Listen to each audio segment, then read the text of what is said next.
suis heureux d'être parmi vous ce soir. C'est toujours un privilège d'être là. L'année dernière, j'ai venu. Il y a Ézéchiel qui nous a fait une mission. Encore cette année aussi. Hein, vous êtes bénis? Oui. Gloire à Dieu. Hein, merci Seigneur. Je suis de Nîmes. Je tiens à l'église à Nîmes, là-bas. Je connais Chou. Je connais son frère. Je connais pas mal de garçons autour. Et puis c'est la première fois que je viens prêcher chez vous. Hein, on n'est pas loin. Mais on ne se connaissait pas. Aujourd'hui, on se connaît. Gloire à Dieu. Que Dieu soit béni. Ça fait depuis 2008. Nous avons commencé une œuvre à Nîmes. Et pendant ce temps, Dieu a permis qu'il y ait une église aujourd'hui établie. Il y a eu à peu près 35 baptêmes. Il y a eu des rétrogrades rendus au Seigneur. Merci Seigneur. Amen. Dieu soit béni. Amen. C'est toujours encourageant lorsqu'on entend que l'œuvre de Dieu est toujours actuelle. La main du Seigneur n'a jamais cessé de bénir. L'homme s'endurcit, l'homme bien difficile, bien compliqué, mais Jésus reste le même. Amen. Ce qu'il faisait hier, il le fait aujourd'hui. Il bénit, il est toujours d'actualité. Amen. Ça fait à peu près 16 ou 17 ans que je prêche l'évangile. J'explique un peu. On est de Grenoble, comme notre frère. On connaît les mêmes personnes de Grenoble. Et puis, voilà, c'est comme cela. Et puis, il y a longtemps en arrière, nos parents ont acheté des terrains sur Nîmes. Et puis, on a resté ici quelques années. Et puis, le Seigneur a fait un travail pour notre famille aussi. Gloire à Dieu. Mon père, qui est prédicateur, ça fait une trentaine d'années qu'il prêche. J'ai mes cousins, j'ai toute ma famille qui est venue à l'évangile. Que Dieu soit béni. Amen. Je pars aussi dans des pays étrangers. J'ai pu aller dans 27 pays, 27 nations, pour prêcher l'évangile. Gloire à Dieu. Je vais souvent en Italie. Je vais à peu près une quinzaine de fois dans l'année. Et puis dernièrement, je suis parti avec le frère Maël, conseil de direction espagnol. Nous avons visité le Maroc. On nous avait expliqué qu'il y avait des gens, des Espagnols là-bas.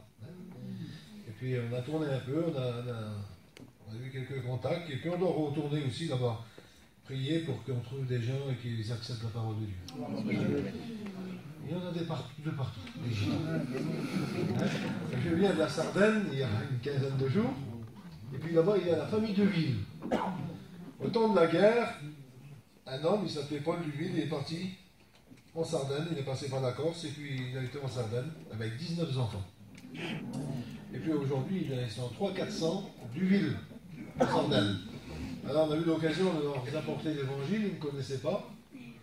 Et puis on a expliqué un peu le témoignage, de savoir que l'évangile est venu, et Dieu s'est servi de la famille Duville. Ça a été les premiers chrétiens de France, en 1950. En réalité, c'est en 1948. Et puis lorsque, en 1948, cette femme avait reçu ce petit papier, une invitation de l'évangile, par un frère sédentaire, sur un marché, et puis elle l'a gardé dans son portefeuille quelque temps, et puis un jour où que son fils était malade, et que les médecins ne pouvaient pas le guérir, alors elle s'est rappelée de ce papier, et puis elle était à la réunion, semblable à celle-ci. Et puis lorsqu'elle a présenté son cas, le serviteur de Dieu a prié, et puis cet enfant a été guéri. Gloire à Dieu. Il y a eu ce bouleversement parmi notre peuple, mes frères et sœurs, lorsque je dis notre peuple, parce qu'il n'y a plus d'ethnie, nous sommes tous aujourd'hui des enfants du Seigneur. Amen. Il n'y a plus de Manouche espagnol, Oui, amen. Sinto, Yanish, mais nous formons tous un même peuple, le peuple du Seigneur. Amen. Amen. Parce qu'on était rachetés par un seul sang, par une seule souffrance, par une seule mort. Et il s'appelle Jésus. Et il est ressuscité, amen. Et il vit dans nos cœurs aujourd'hui. Amen. C'est pour cela qu'on s'appelle frères et sœurs. Que Dieu soit béni. Amen. Et vous connaissez cette histoire, c'est à cause de cette famille-là qui a eu les premiers prédicateurs et qui a eu ce réveil. Aujourd'hui, nous sommes 250 000 chrétiens en France. Ça fait quand même, hein? Que Dieu soit béni. Et puis, on est plus d'1 million dans l'Europe. Il y a 10 000 prédicateurs. Il y a 6 centres bibliques pour apprendre des prédicateurs, pour enseigner. C'est une des plus grandes églises du monde. C'est l'église Vie et Lumière, notre église à nous. Amen. Amen. Que Dieu soit béni. Voilà la puissance du Saint-Esprit. Et puis, avec mes faiblesses, avec peut-être le langage un peu difficile, je voudrais vous apporter la parole. Peut-être que parmi nous, ce soir, il y aurait une personne, pour lui, c'est difficile à devenir chrétien. Vous savez que le mot chrétien, dans la Bible, on le retrouve 3 fois. Et puis nous, on a l'habitude de dire, nous sommes chrétiens. Chrétien veut dire religieux. Et puis vous allez voir un sédentaire, vous allez à l'Intermarché, vous allez au centre de Tarascon, on lui demande s'il est chrétien, lui il va dire oui, parce qu'il est religieux.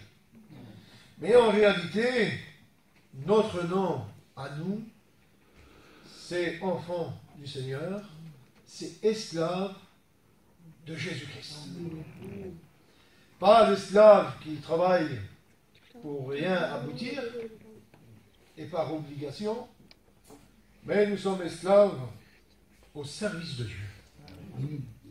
C'est parce qu'il nous a rachetés à un grand prix. Et aujourd'hui, le retour de notre foi, de notre amour pour Dieu, c'est de travailler pour lui. Amen. C'est pour cela qu'il y a des frères qui partent, et c'est pour cela que des frères ont des églises merveilleuses comme la vôtre. Que Dieu soit béni, vous avez une belle église, que votre serviteur de Dieu qui soit épaulé par vous, mes frères et sœurs.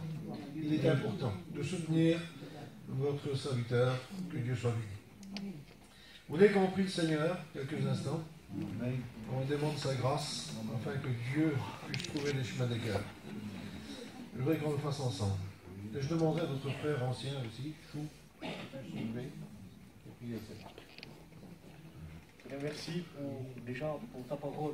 Amen. Oui, tu connais un cœur ce soir, un cœur qui a besoin de toi. Oui, Seigneur. Que Dieu soit béni. J'espère que vous vous rappelez ce que je vous ai dit. Cette femme, elle avait reçu ce papier et puis elle l'a gardé. Ça a peut-être duré 1 année ou 2 ou 6 mois. Et lorsqu'il y a eu le problème, lorsqu'il y a eu la difficulté parmi son foyer, alors elle s'est rappelé peut-être des mots du prédicateur sur le marché et puis l'invitation qu'elle avait reçue. Et puis lorsqu'elle a regardé dans son portefeuille, elle avait toujours ce papier. C'était le plan de Dieu. Amen. Amen. C'était le plan de Dieu pour elle. Et à ce moment-là, je crois qu'elle a mis toute sa foi, pas dans ce papier, mais ce que ce papier peut apporter pour elle. C'était une solution. C'était un moyen pour que son fils soit guéri. Et puis, laissez-moi vous dire que dans la Bible, il y a eu des personnages qui se sont souvenus aussi du Seigneur. Amen. Amen. À un moment donné, dans l'épreuve, où qu'ils étaient en péril de leur vie, ils ont pensé au Seigneur. Et à un moment donné, ils ont crié à Dieu. Parce que la Bible dit qu'un malheureux crie, l'Éternel l'entend et le délivre de tous ses problèmes. Amen. De toutes ses difficultés. Mais pour cela, il faut se souvenir de Jésus. Amen. C'est pas l'homme qui bénit, c'est pas l'homme qui a des pouvoirs, mais il a dit allez par tout le monde et vous annoncerez ma parole, vous imposerez les mains aux malades et les malades seront guéris par mon nom. Ah non, le nom de Jésus. Le nom qui sauve, le nom qui guérit, le nom qui secourt ce soir. Tu es peut-être venu avec une difficulté, avec un problème. Et peut-être ton problème, que ça soit avec ta famille, peut-être les gens de ta maison ne peuvent pas résoudre. C'est impossible. Il y a des choses que, pour nous, est impossible. L'homme est limité. Mais lorsqu'on plonge nos regards dans la parole de Dieu, nous voyons que Dieu n'est pas limité. Il a tout pouvoir pour résoudre tout problème. Amen. Et puis à un moment donné, vous connaissez l'histoire de Jonas. Cet homme, lorsque Dieu va parler et demander qu'il va à Ninive pour crier dans cette ville, cet homme va s'enfuir.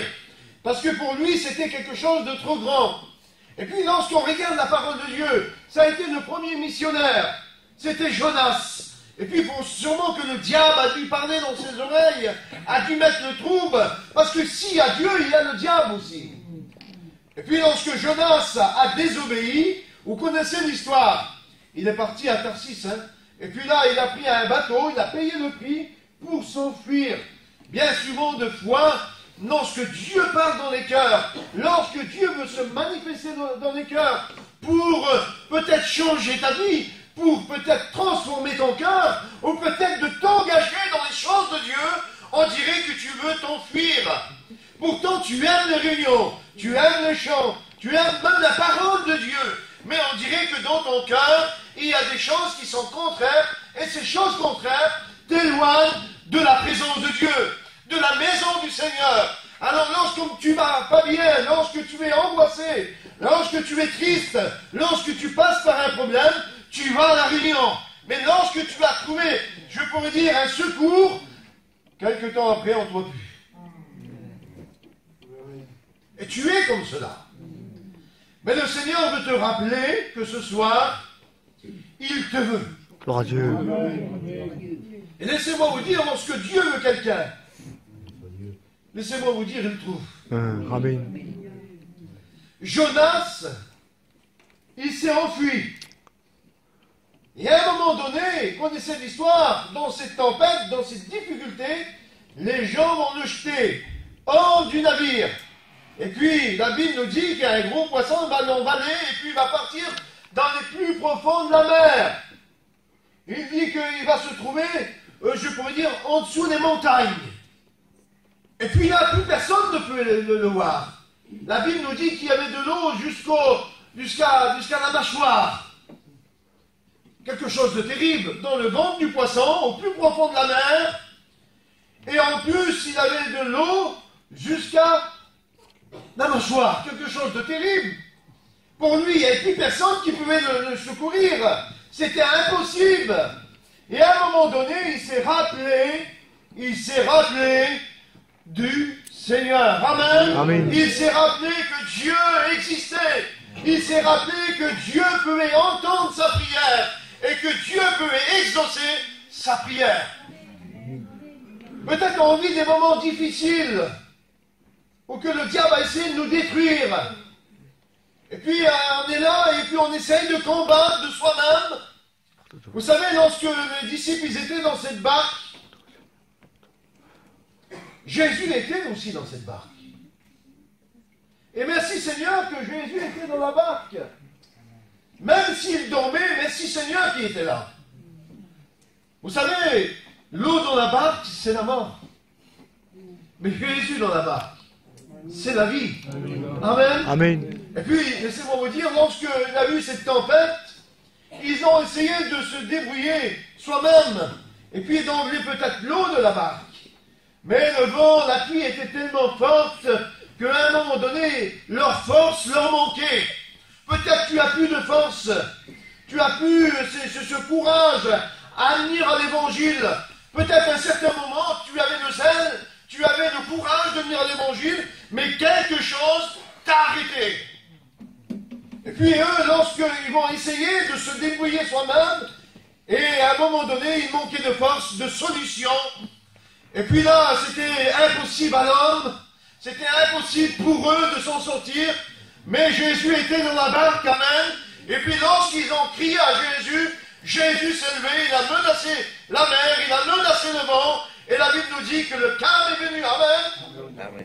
Tu aurais besoin ce soir de t'approcher du Seigneur. Tu aurais besoin ce soir de crier à Jésus, de demander du secours à Dieu. Ce soir, Jésus peut être ton aide. Il peut être la solution à ton problème. Il peut te secourir ce soir. Amen. Il ne mettra personne dehors. Mais bien au contraire, celui qui vient à lui, le Seigneur le reçoit. Amen. Gloire à Dieu. Ah, il ne regarde pas ton apparence, il ne regarde pas ta façon de vivre. Si malgré que tu es un pécheur, ou soit que tu fais peut-être des choses qu'il ne faut pas, mais le Seigneur, il pardonne. Il n'a pas donné une catégorie de péché pour pardonner. Le Seigneur vous pardonne, amen. Parce que lorsqu'on est sincère, lorsqu'on fait la prière du cœur, Jésus exauce. Il ne peut pas faire autrement que vous bénir ce soir. Il y a beaucoup d'espoir pour toi ce soir. Il y a beaucoup d'espérance pour toi si tu cries au Seigneur. Mais peut-être ce soir tu peux rester muet. Et puis de rester muet, c'est être défaitiste. Mais le Seigneur t'appelle à une victoire. Et vous savez, c'est quoi la victoire? C'est de passer des ténèbres à la lumière. Gloire à Dieu. De passer de la mort à la vie. Et tu as la solution ce soir. C'est toi la solution. C'est toi si tu demandes au Seigneur. Si Jonas n'avait pas demandé à Dieu, il serait mort. Vous comprenez? Mais à cause de sa prière, il a crié au Seigneur. Et la Bible nous dit que la prière est montée jusqu'à Dieu. Et puis lorsque Dieu a écouté cette prière, il n'a pas tardé à le secourir, à l'emmener de son problème, à le bénir. Et c'est ça qu'il veut faire ce soir. Il veut te bénir, amen. Alléluia. Parce que c'est un Dieu de bénédiction, amen. Il ne cesse point de bénir le Seigneur.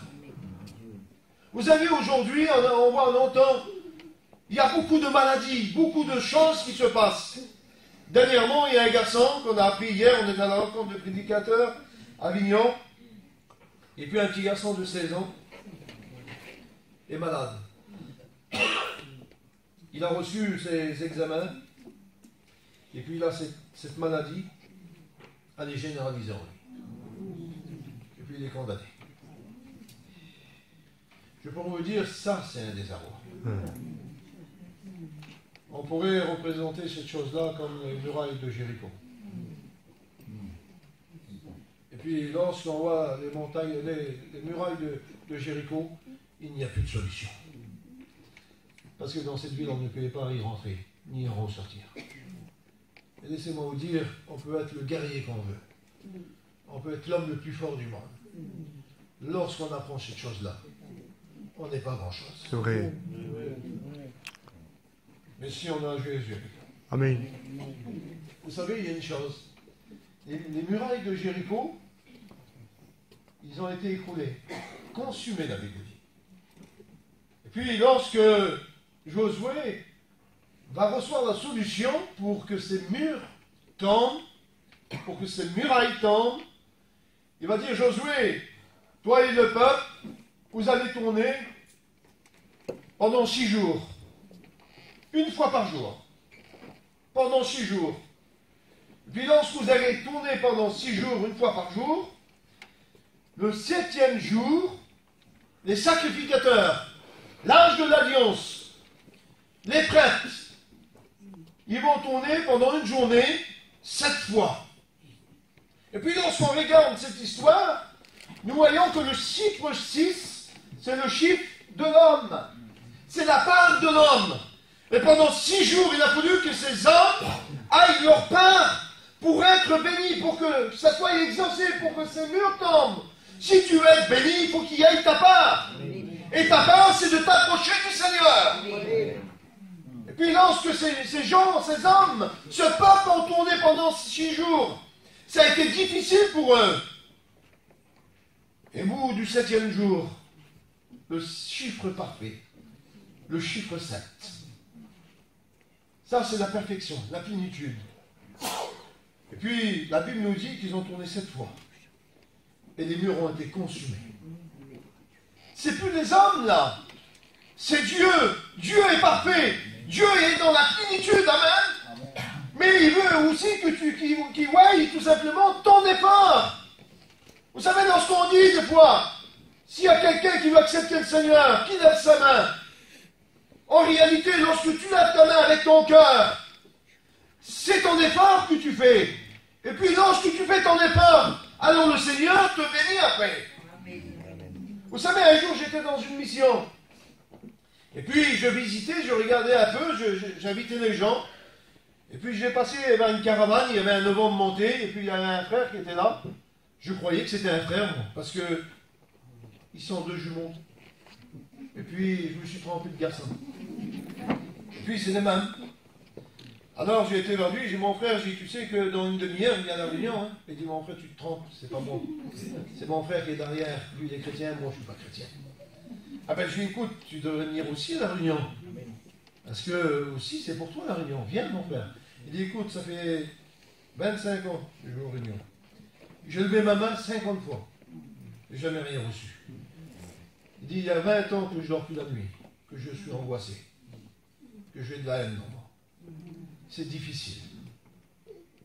puis j'ai dit, tout simplement, c'est Dieu qui a voulu comme cela. Il fait moi plaisir, viens à la réunion ce soir. Mais viens plus avec la main levée. Mais viens avec ton cœur. Amen. Et puis lorsque le soir est venu, la réunion s'est faite, je ne me rappelais plus de cet homme. C'était comme cela. Dieu m'a donné ces mots pour lui dire, mais moi je ne me rappelais plus de cet homme. Et lorsque la réunion était terminée, lorsqu'on devait prier pour les malades, lui il s'est levé, il était au fond en bas. Et puis il est venu avec les bras levés, avec les deux mains comme ça. Et puis il a détraversé le chapiteau, il est venu devant. Et là il a commencé à louer Dieu, à crier au Seigneur. Il dit, Seigneur, j'ai donné mon cœur. Je t'ai donné mon cœur et tu as répondu à ma prière. En un instant, il était baptisé du Saint-Esprit. Gloire à Dieu.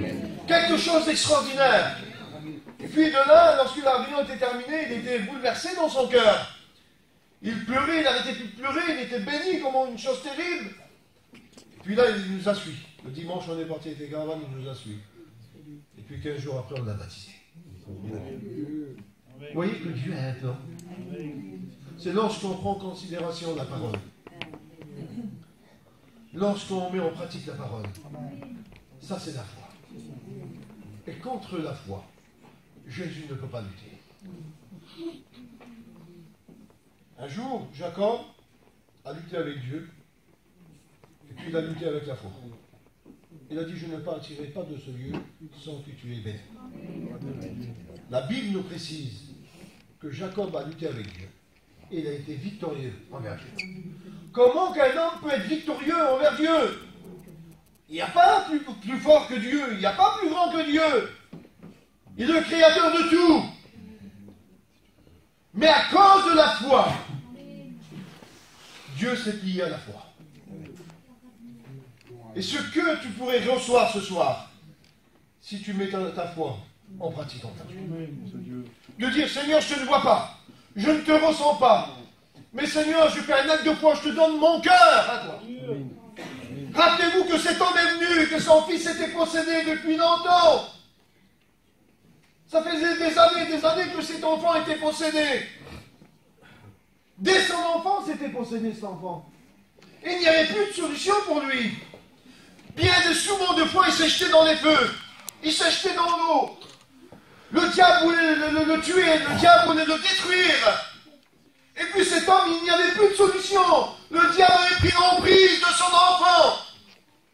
Et le diable prend souvent des emprises dans nos foyers, parmi nos familles. Il essaye de détruire par tous les moyens. Et puis le diable avait réussi de toucher l'enfant de cet homme.